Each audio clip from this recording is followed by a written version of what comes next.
Dalam zaman sekarang ini, menjadi nabi sangatlah berat. Di era sekarang ini, menjadi pewarta kebenaran sangatlah berat. Maka dibutuhkan suatu keputusan menjadi nabi yang berasal bukan dari manusia, tetapi berasal dari Allah sendiri. Karena kekuatan menjadi nabi dan pewarta kebenaran memang berasal dari Allah, bukan berdasarkan niat baik semata-mata.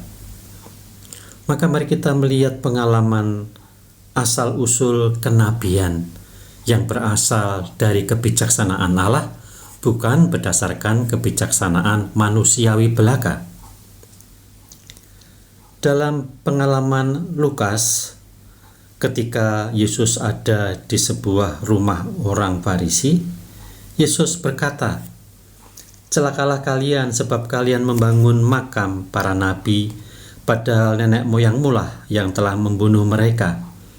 Dengan demikian kalian mengakui bahwa kalian membenarkan perbuatan nenek moyangmu, sebab mereka telah membunuh nabi-nabi itu dan kalian membangun makamnya. Sebab itu hikmat Allah berkata, Aku akan mengutus kepada mereka nabi-nabi dan rasul-rasul, tetapi separuh dari antara para nabi dan para rasul itu akan mereka bunuh dan mereka aniaya." Sangat jelas ditunjukkan oleh Yesus sendiri bahwa kenabian yang ia lakukan bukan berasal dari dirinya sendiri, tetapi dalam kesatuan dengan Allah Bapanya. Sebab itu hikmat Allah berkata, dan itulah hikmat yang ia utarakan, hikmat yang berasal dari Bapa dan Putra dan Roh Kudus. Dengan kekuatan dari Allah inilah maka seseorang akan menjadi nabi yang dapat menuntaskan tugasnya sampai akhir.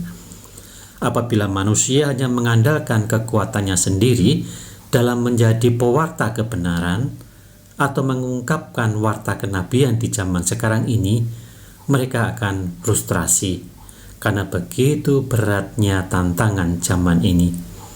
Maka apabila Anda ingin paling tidak menyuarakan suara kebenaran, mari tidak berasal hanya dari pikiran sehat kita belaka, tetapi hendaklah kita juga menjalin relasi yang akrab dengan Allah, supaya kata-kata yang kita keluarkan bukan berdasarkan hikmat kita sendiri, tetapi berasal dari hikmat Allah.